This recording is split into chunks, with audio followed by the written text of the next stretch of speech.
Script भाजपकडून येते, अजून कोण त्यांच्या मागे चालवतं कोण? बघा, ते ज्यांना घाबरतात त्यांच्यावर ते आरोप करतात. मी जे आरोप केले त्यांची उत्तरं तर द्यावी. मी तर त्यांना किती वेळा चॅलेंज केले मुख्यमंत्र्यांना. पण जे मुख्यमंत्री, घटनाबाह्य मुख्यमंत्र्यांनी जे मला घाबरत असतात, मी एक 33 वर्षाचा तरुण आहे, मला घाबरत असतात, पूर्ण भाषण माझ्यावर केलं. मला अपेक्षित हे होतं की मुख्यमंत्री जेव्हा स्वतःला समजतात तेव्हा महाराष्ट्राच्या विषयांवर भाषण व्हायला पाहिजे. मी तुम्हाला सांगितलं ना, तेच सांगितलंय. पहिली गोष्ट म्हणजे मुख्यमंत्र्यांची स्क्रिप्ट दिलेली आहे, ते पीक कपॅसिटी त्यांची तेवढीच आहे. मागच्या वर्षी पण त्यांनी तीच वापरली, यावर्षी पण तीच वापरतात. पीक कपॅसिटीला आता ते हिट झालेत, नवीन काही बोलतच नाही आहेत. स्क्रिप्ट भाजपकडून येते, अजून कोण त्यांच्या मागे चालवतं कोण?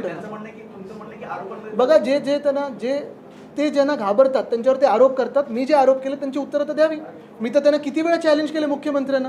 जे घटनाबाह्य आहेत, जे आमच्याकडे राज्य लुटत आहेत आमचं, त्यांना किती वेळा चॅलेंज केलं आहे की या चला वेदांत फॉक्सॉन गेलं कसं महाराष्ट्रातून बोलूया, या घोटाळ्यांबद्दल बोलूया, 1-on-1 करा, पाहिजे तर डिपार्टमेंटसोबत बसवा, पण प्रेस समोर बसा आणि बोला.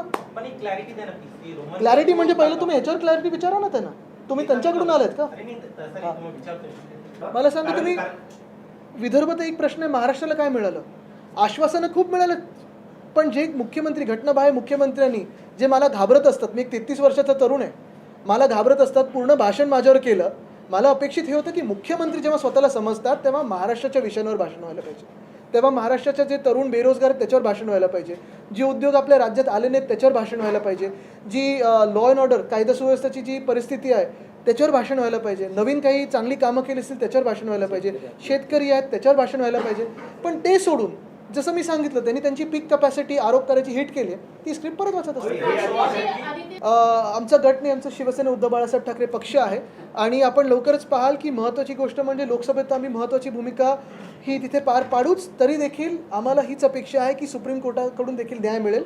आजचा जो महत्त्वाचा प्रश्न पुन्हा एकदा आपल्यासमोर आणू इच्छितो.